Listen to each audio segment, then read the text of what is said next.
Welcome to our first iEARN Wednesdays with the World mini lesson webinar. This series was developed to support educators across the world. Each week, a different iEARN facilitator will present a mini lesson connected with an iEARN project. We hope these sessions will be an engaging remote learning experience for you to look forward to every week. Next slide, please.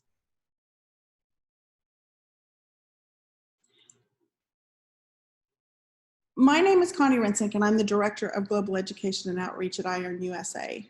Today, I'm going to be joined by my colleague Jennifer Russell, who will introduce herself later, as well as Laura Nietzer, who is our iEARN Project Coordinator.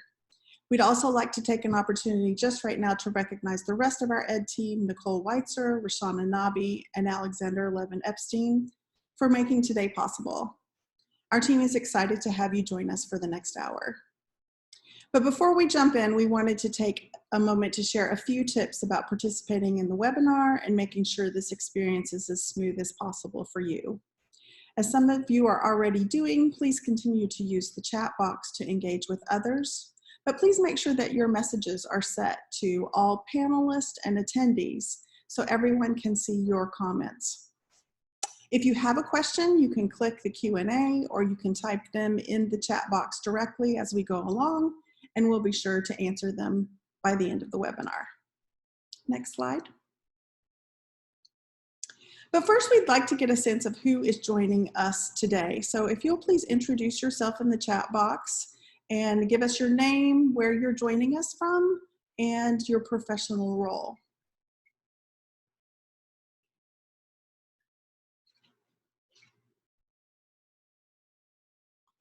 I'm seeing New York, I'm seeing New Jersey.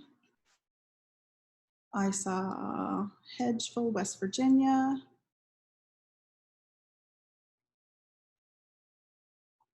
Philadelphia. Sierra Leone, Ohio.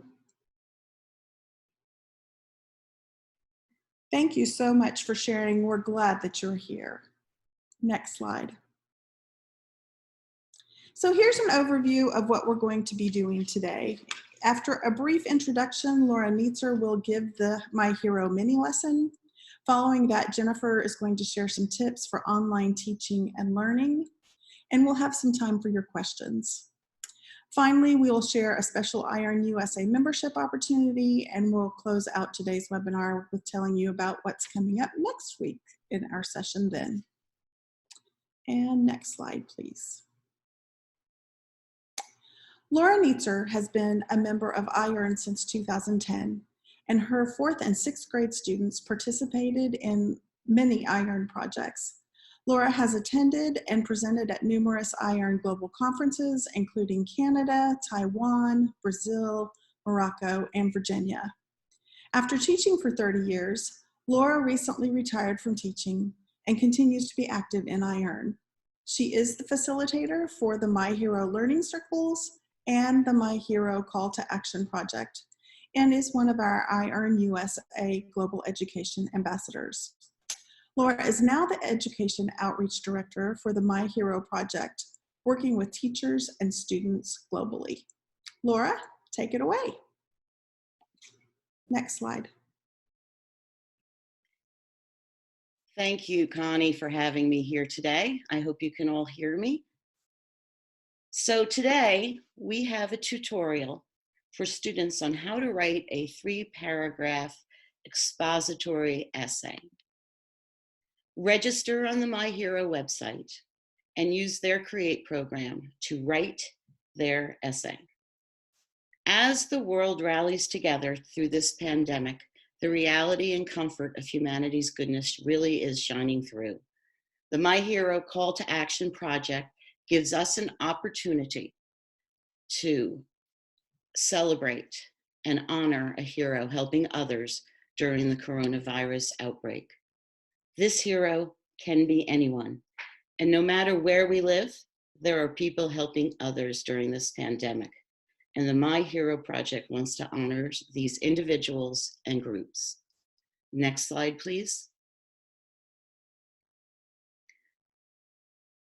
To register as a teacher or student, you are going to go to myhero.com/register. And you'll see that you have an opportunity to register as a teacher, as a student, as a visitor or organization. And we want all the students to register as a student. Next slide, please. When students register, they are asked their age. This has to do with privacy with the internet and not sharing emails. And they will be asked to include a class code. Do not check off I don't have a class code, because we have created one for this project. And the class code your students should be using is Z as in zebra 7757. When the students go to the next screen after doing that and they continue, you will be asked to create a password.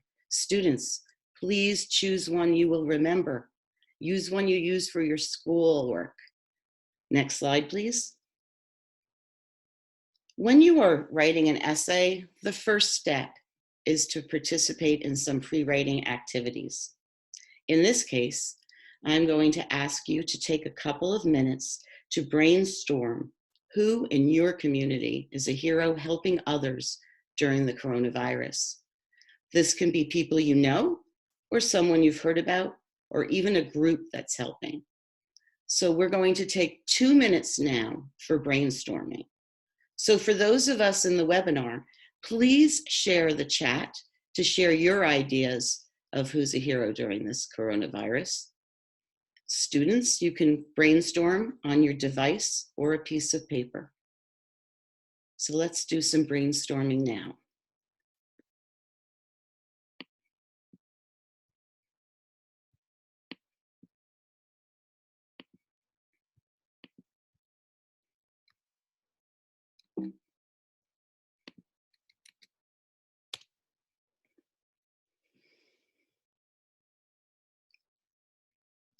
Oh, I see some good answers already. The grocery worker who stocks the store. Imagine not being able to get food right now.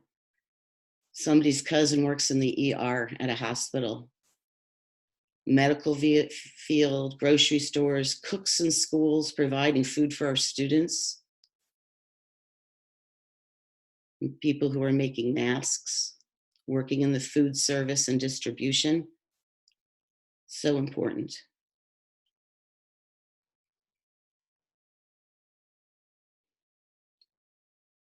Caregivers, teachers, oh my goodness.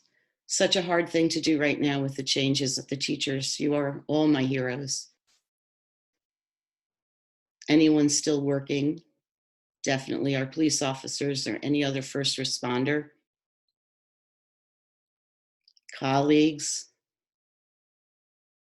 our neighbors. How can we help? I know in my neighborhood, there was a girl who turned 10, her birthday party was canceled. So her friends came by with their parents in a parade of cars, honking all at the same time with balloons and signs. They were heroes.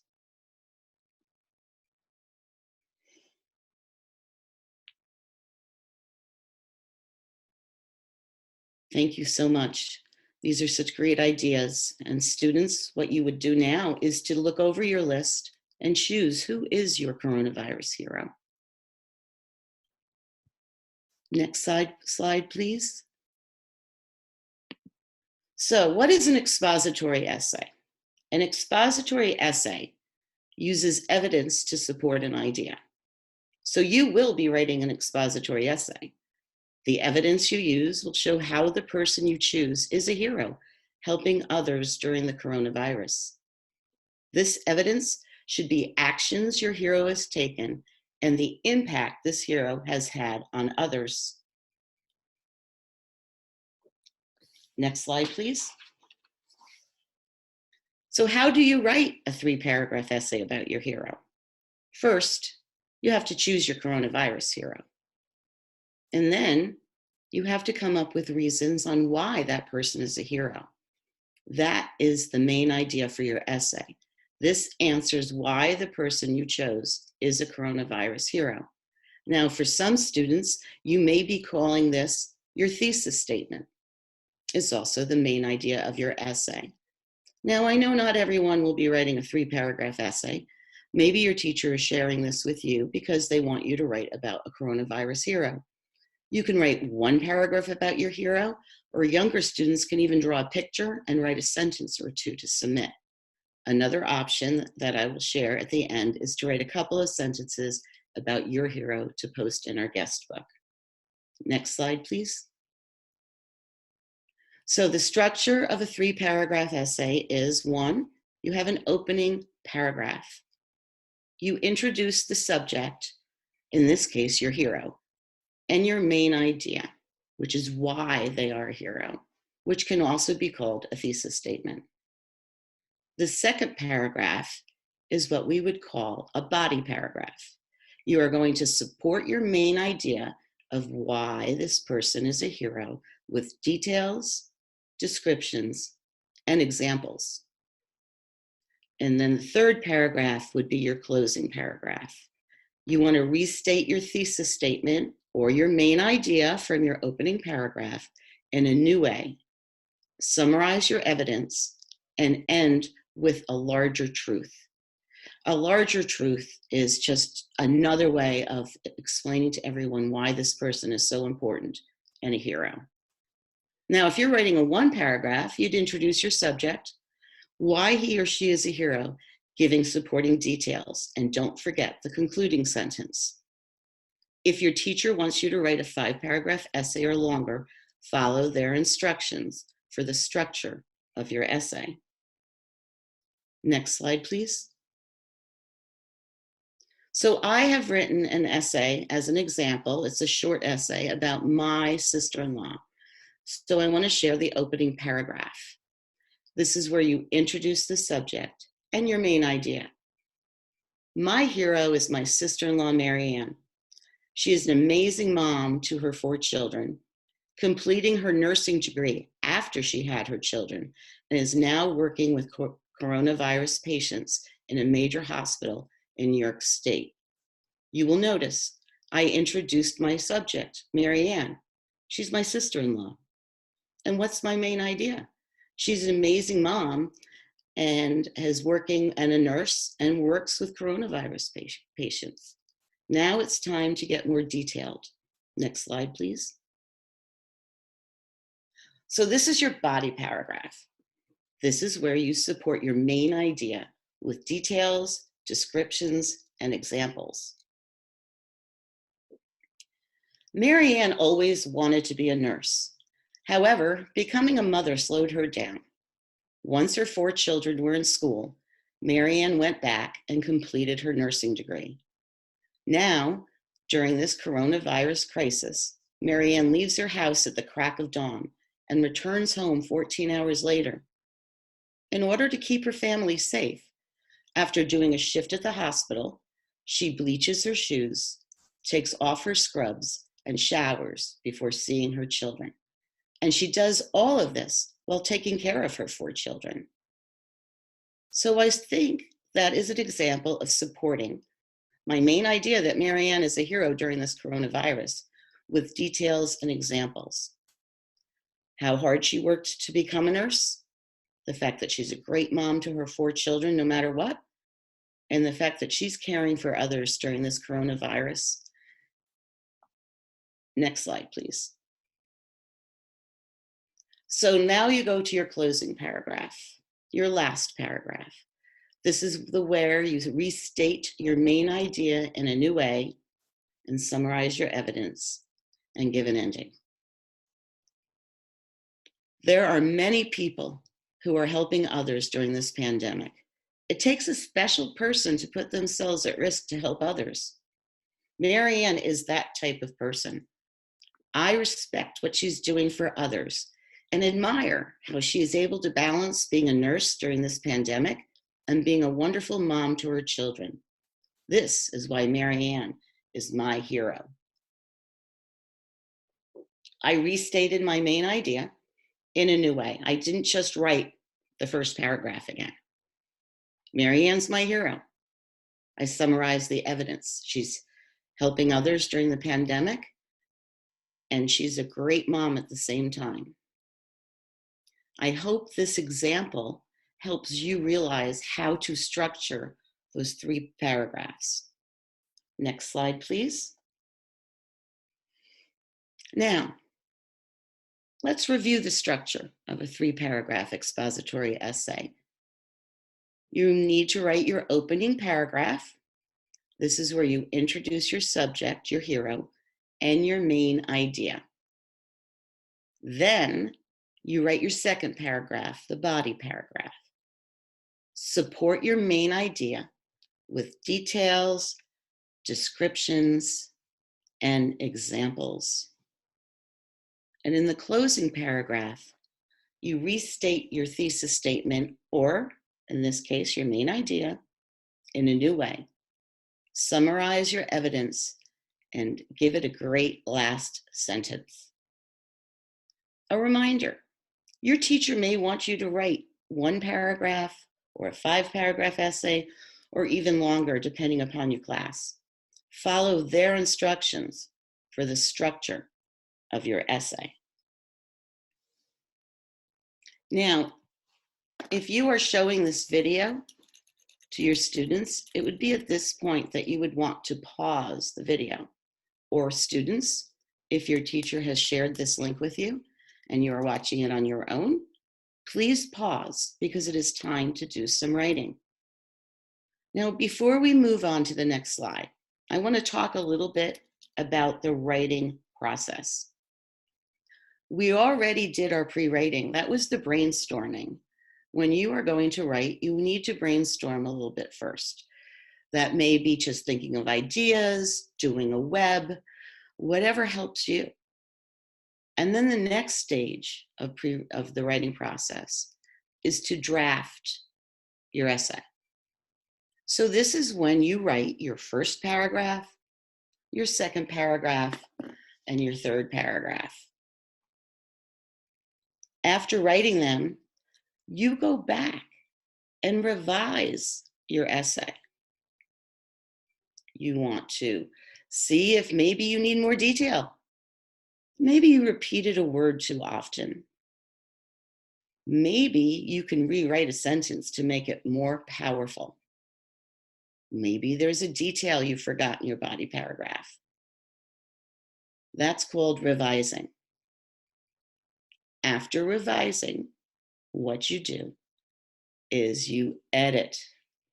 Editing is the grammar part of the writing process. That's when you make sure you're using your proper grammar, you're using proper punctuation, and that each paragraph is set up with the right structure. Go back, review. Did you include everything you needed in your opening paragraph? Is it the right grammatical structure? Is everything spelled correctly? That's your editing process. And finally, you go to publish. And publishing is you've done your pre-writing, you've drafted your first draft, you've revised, and I would say you've revised more than once.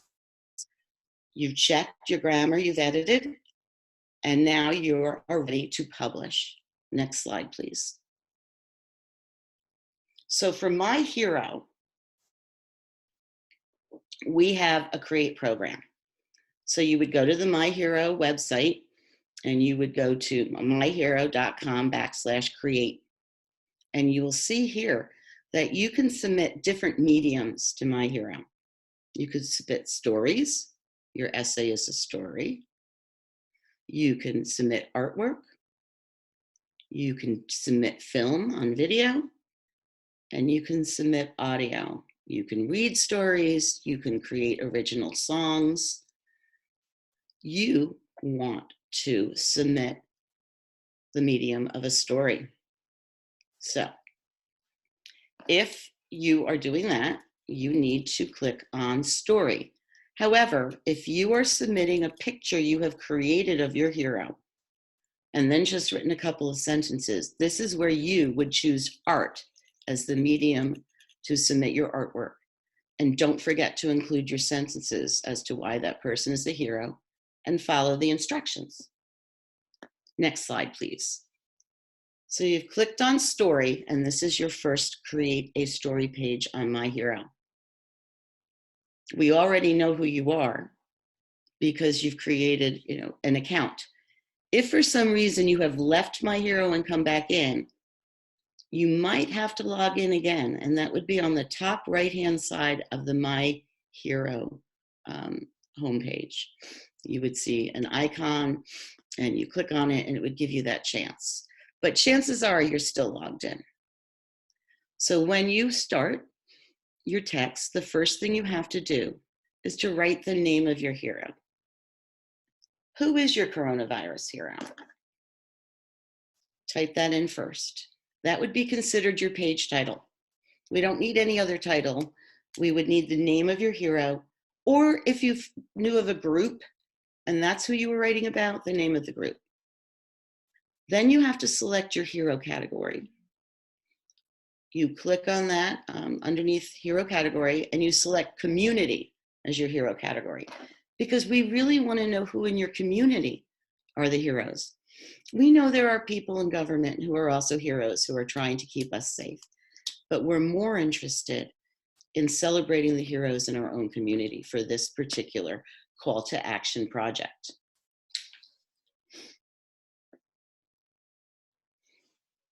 You may have your teacher ask you to share the story that you've written with them prior to submitting it for publication.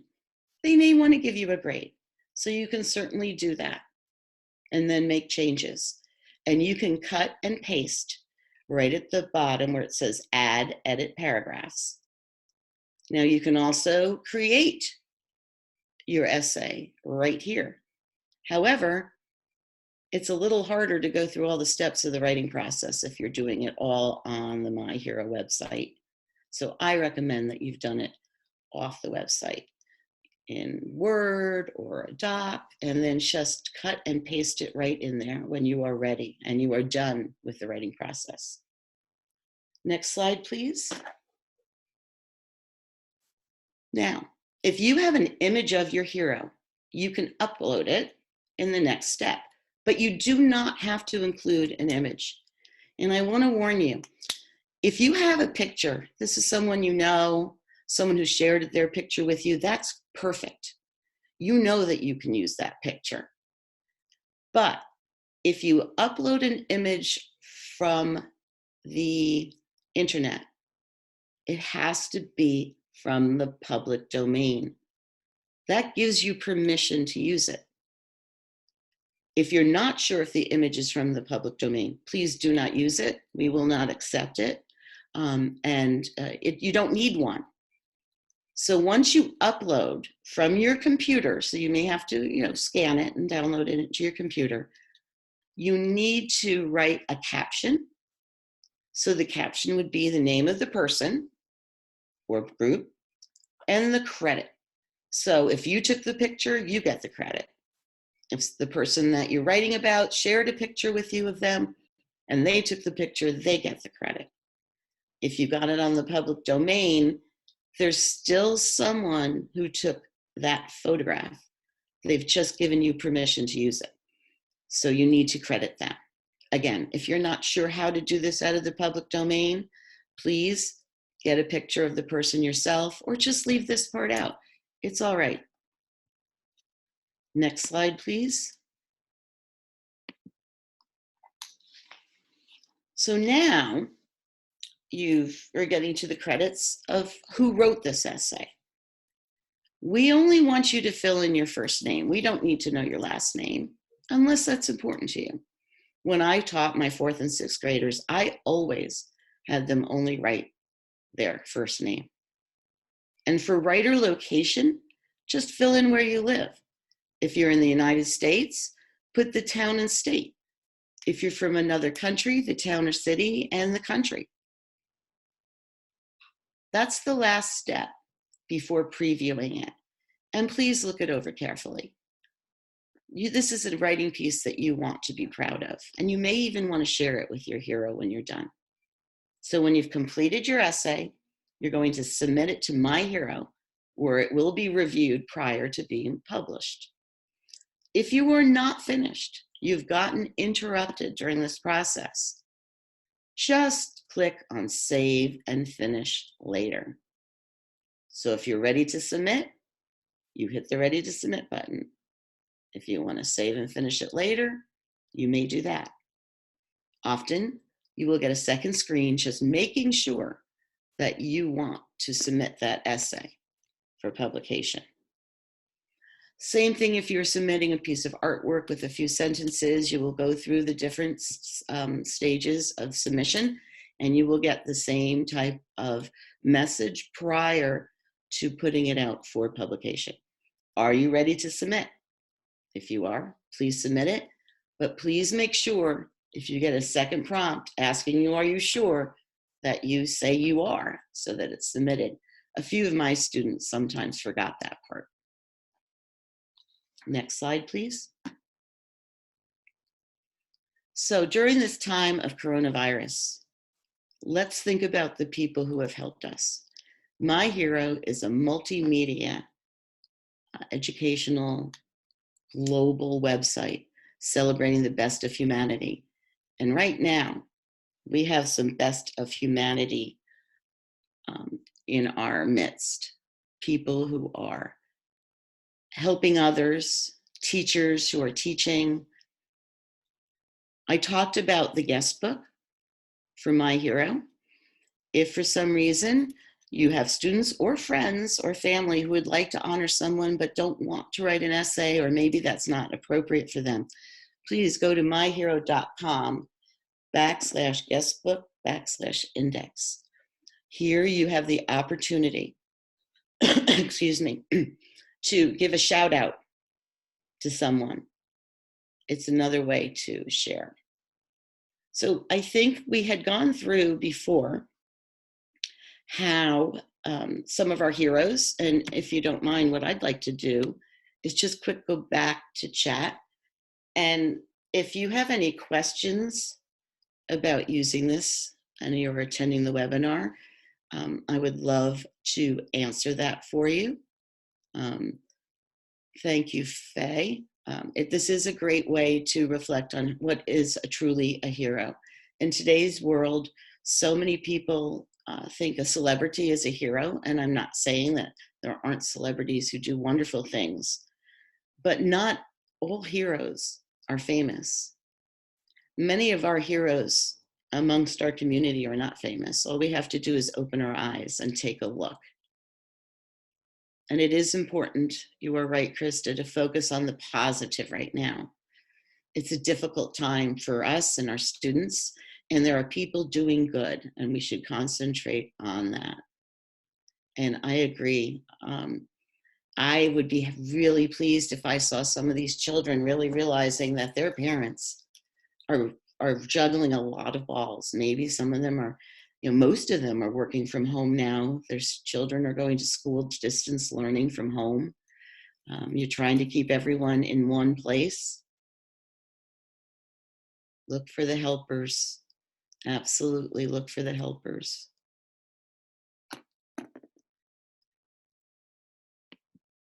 So if anyone has any questions about My Hero, please let me know in chat.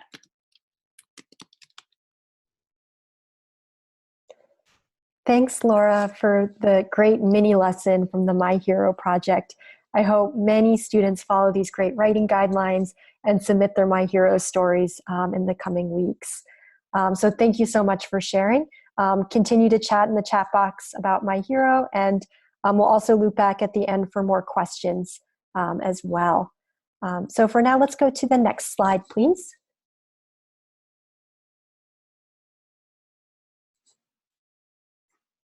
Okay, and as a brief introduction, hello everyone, I am Jennifer. I'm the Director of Training and Professional Development at iEARN-USA.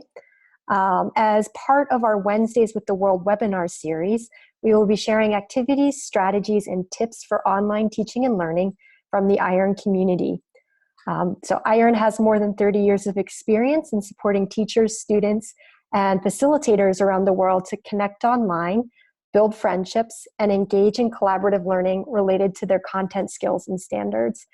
So we're going to draw on those lessons from our community in this webinar series over the next few weeks.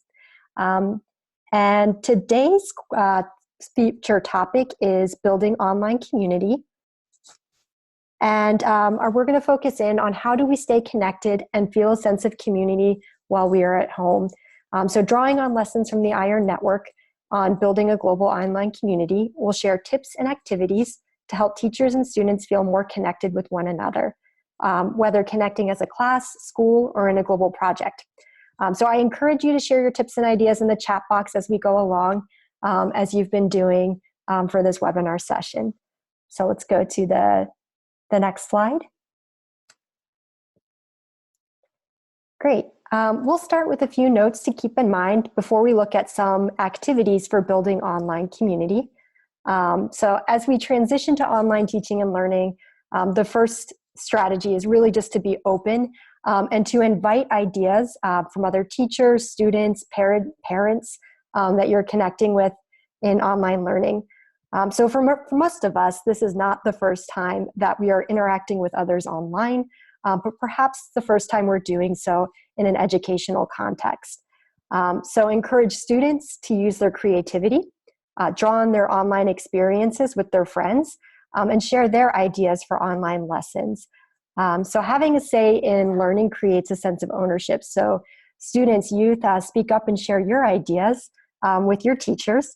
And students, we see they care more about their lessons and work diligently if they play a role in the design of their learning. So really invite ideas as we're all walking into this new territory. Also be generous with your feedback and encouragement for others.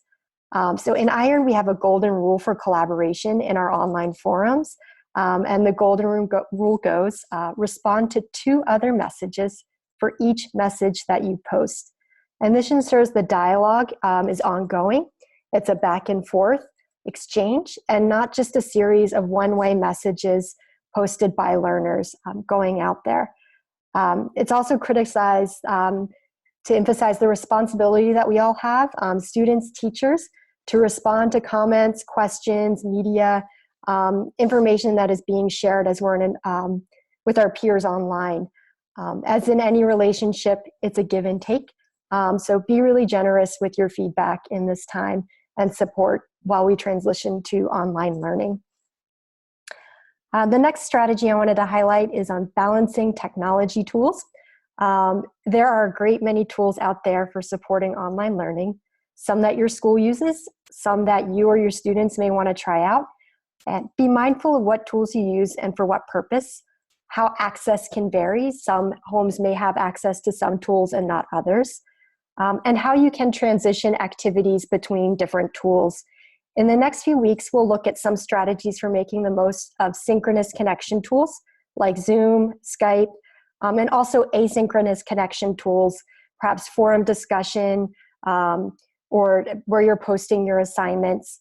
And we'll share our teacher guide resources on digital dialogue and tech tools in the chat box as well in the meantime before we hit those topics.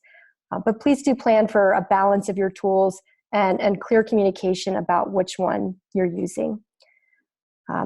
Lastly, in addition to covering your academic content as we're switching to online learning, it's important to plan regular community building activities for learners to connect at a personal level, share their creativity, and express their ideas and feelings, in addition to the academic content that we're covering.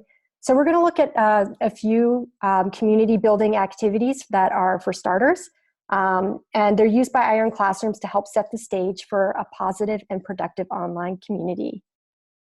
Okay, and I hear some people or see some people sharing which tools that they're using in the chat. A lot of Google and Google Classrooms, Google Meet, and other tools that they're sharing. So thanks for posting those there. Let's go to the next slide where we're going to look at an activity. Great.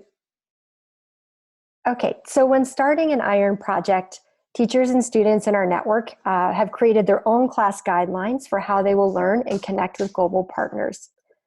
So there are 2 activity plans available on our iEARN Teachers Guide and the links in the chat box.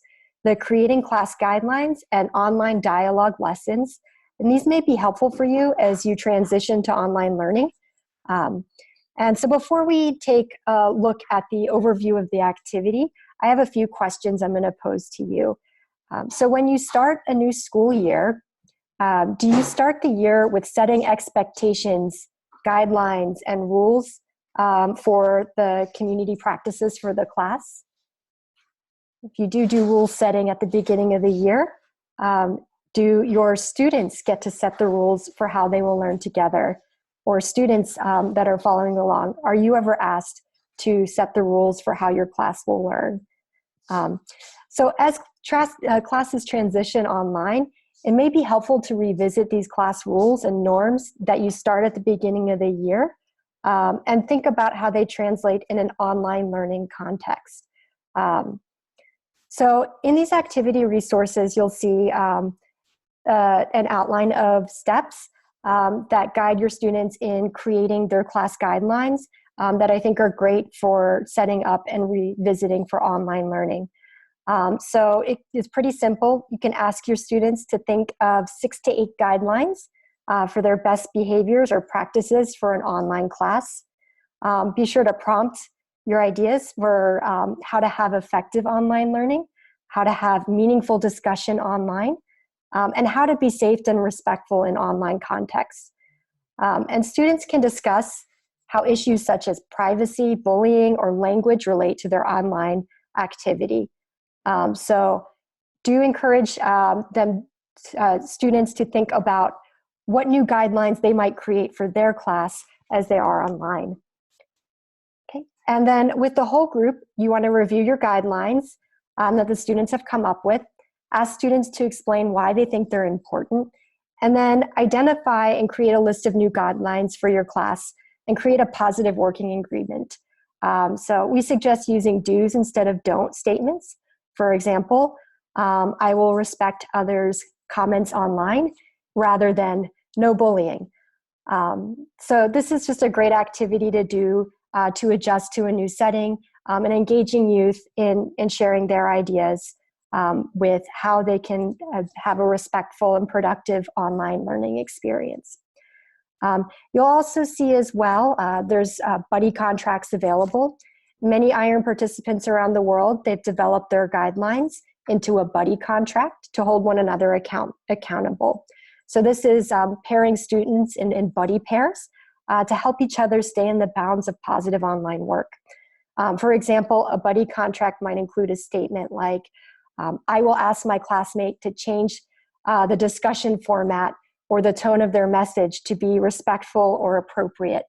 And so check out the teacher's guide for an example buddy contract and for these example guidelines and lesson activities. Okay, let's go to the next slide. Okay. And finally, for some tips from iEARN teachers, and many iEARN participants have shared their tips with us for how to participate in an iEARN project.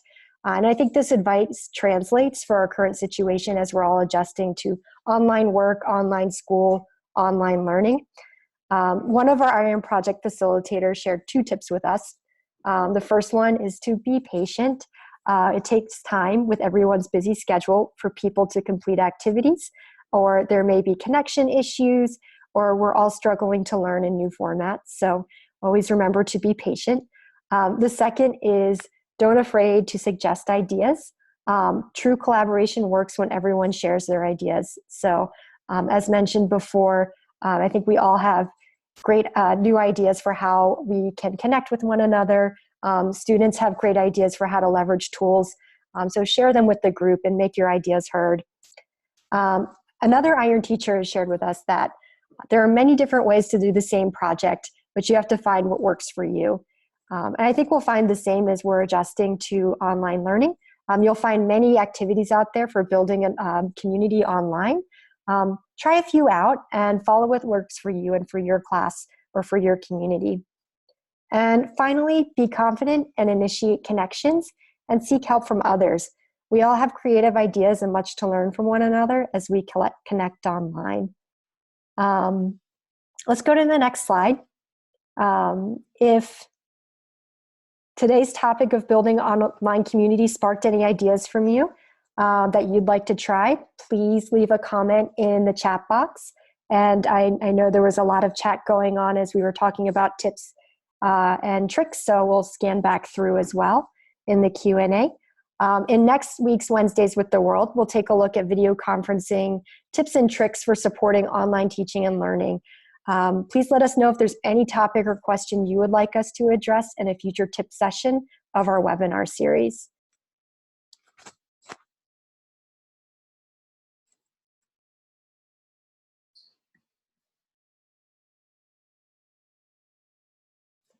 Okay, and now I think we'll pass it back to review some chat and Q&A. So let's go to the next slide.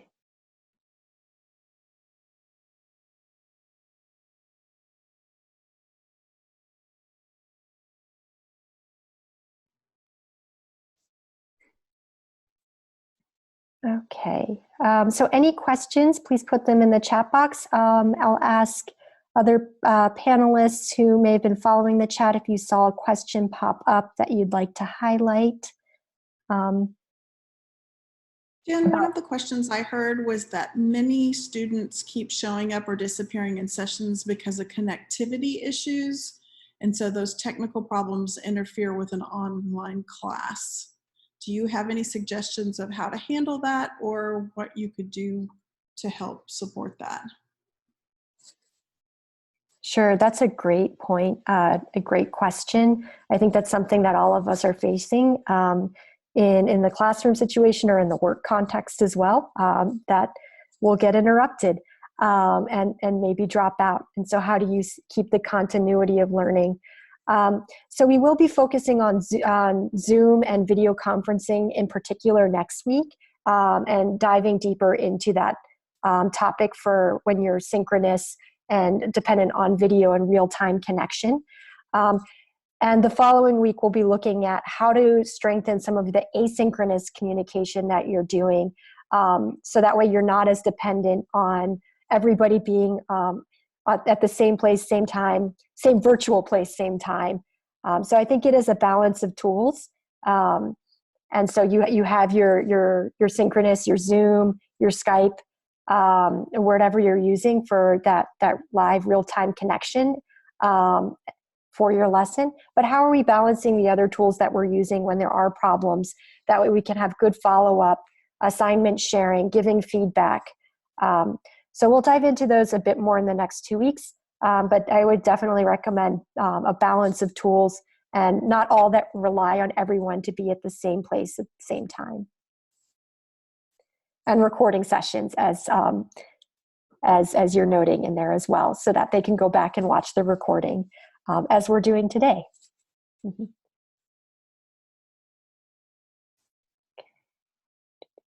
Were there other questions that popped up in the chat box?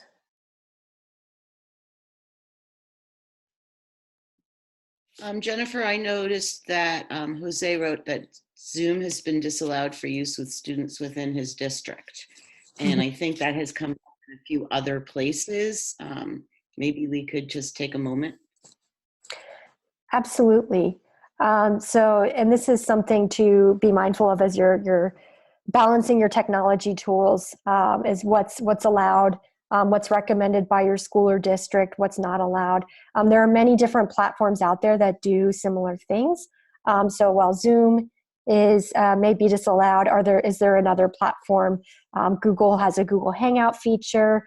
There's other synchronous connecting tools that we'll go over next week as well. And on our teacher's guide, there's a technologies tools section that we can find and put in there. Talkie is one. I see people in here mentioning Google Meet, Flipgrid. So there's a lot of different tools. So if there's one that's not working, one that your district is recommending not to use or disallowing, there may be others that they're recommended or other ones that you want to ask permission and try in your class to facilitate that real-time connection. So I will post the link to where they are posted in our teacher's guide so you can go and browse a few. But if you're in the chat box and you've used a different tool and you want to share it here, please do add that in the chat box. And we will next week also really be diving into those in the next tip section of the series. Jennifer, there's another question that we have that just came up that said, how could we use social media like Facebook and WhatsApp as teaching tools, and to what extent? Great, Joelle. That's a great question. And this is also where you're going to want to follow the guidance from your district, your school, on what tools they're recommending or allowing. I know in the United States, for example, many schools don't allow the use of Facebook. So, following guidance from the school on what's allowed, there's definitely ways that you could use messaging, like WhatsApp, like Slack. There's other messenger apps to keep connected, share updates about assignments, or perhaps also share information with parents. There are fun ways of using other tools like Twitter with connecting your class and your students with experts in the community. And so we'll sort of cycle into some of those as well. I would recommend checking out that link for using technology tools and project work, as it's sort of a rundown of a lot of different tools you can use, and how people have used them in iEARN projects for global online collaboration in the past. And so some schools do have a list of approved apps. I'm seeing people note that here. And thank you also for everyone who's contributing to the dialogue in the chat box and sharing from your experiences, as what's a little bit different for each class context. So I'm seeing some notes about Facebook being used to share documents and answer questions. But you might try using an educational tool. Padlet is another great one. So there's a whole bunch of tools out there, and I think it's great to have us connecting about which ones are working well in different contexts. So we'll encourage you to keep connecting with us following this webinar as well. Okay. Connie, do we want time for more discussion, or do we want to go to our next steps? I think we can go to next steps. Thank you. Great. Thanks, if you would move, thanks for moving that slide. So I wanted to point out here too, and as we were talking about platforms that are available, iEARN's Collaboration Center is a great place for your students to collaborate with other students across the world. And they can do that in our discussion boards there. So we encourage you to get them involved there. What we are really pleased to offer today is a 60-day free trial membership to our US educators, so that you can join one of the global projects with your students. The mini lesson that Laura shared with us today was part of the My Hero Call to Action iEARN Collaborative Project. So you could get joined in on that, or you could join another one. Jose was asking about one that could tie in with gender equality, and our Girl Rising project there is a great example. So to take advantage of this offer, please go to this link and follow the instructions there. If you already began a registration form with us but haven't completed it, if you'll email us at memberships@us.iEARN.org and let us know that you'd like to take advantage of the 60-day free trial membership, then we'll get you connected. Thanks. Next slide. So we'll be following up with all of you in the next couple of days to share the recording of this webinar. And we're counting on you to invite your students to watch this session and to submit their essays to My Hero. As we wrap up our hour together, we would like to invite you to our next Wednesdays with the World webinar, which is the Dreamline program. Jeffrey Harlan will be presenting the Dreamline program, which invites students to share their dreams with world through art, words, technology, and community action to build empathy, engagement, and learning and communication skills. Please don't hesitate to reach out to us. We're happy to guide you through the steps of getting started with iEARN projects, or to answering any additional questions that we have.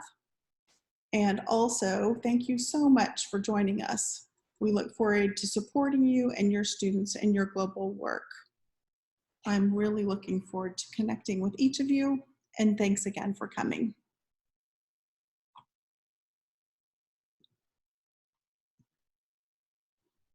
If there are any further questions, we'll take them in the chat. Otherwise, thank you so much for coming and have a great afternoon.